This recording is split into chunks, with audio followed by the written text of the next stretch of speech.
I started on January 12th. That Friday was when Senator Corman came on and said all sanctions are repealed. I started crying. I said, I can't believe I'm back. Brad Caldwell, the man everybody just calls Spider, says on that day earlier this year, he flashed back to another January day in 2012, the day of Joe Paterno's funeral. I'll never forget seeing the athletes, basically from the IM building, the athletes all in their uniforms lined up the whole way down to the tunnel. That was special.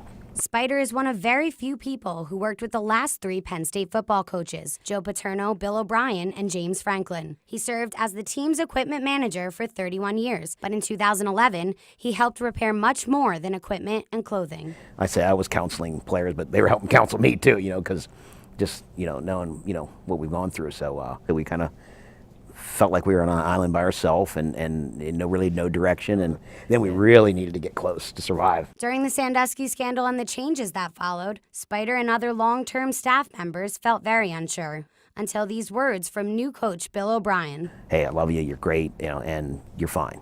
And so it was a burden lifted. How many programs could have survived what we just went through? It was all about each other. Spider fondly remembers his days with Paterno and is one of the coach's most loyal supporters. Again, working for Coach Paterno was a complete honor, and he just a man of highest integrity too. And he stood for what was good in college football. His grand experiment, it worked. I mean, just that whole idea that you can have great academics, graduate kids, and yet still have a quality, top-notch football team. And it's just we all bought into that. And Spider also tackles the outside criticism of Penn State football head-on. We've all talked and heard about that quote, that it was a bad football culture. Baloney. It wasn't. People envied our program. Spider credits Bill O'Brien and the players for holding the program together after Paterno's death and as the sanctions kicked in. In particular, when O'Brien invited hundreds of current and former players to campus, Spider said Joe would be proud.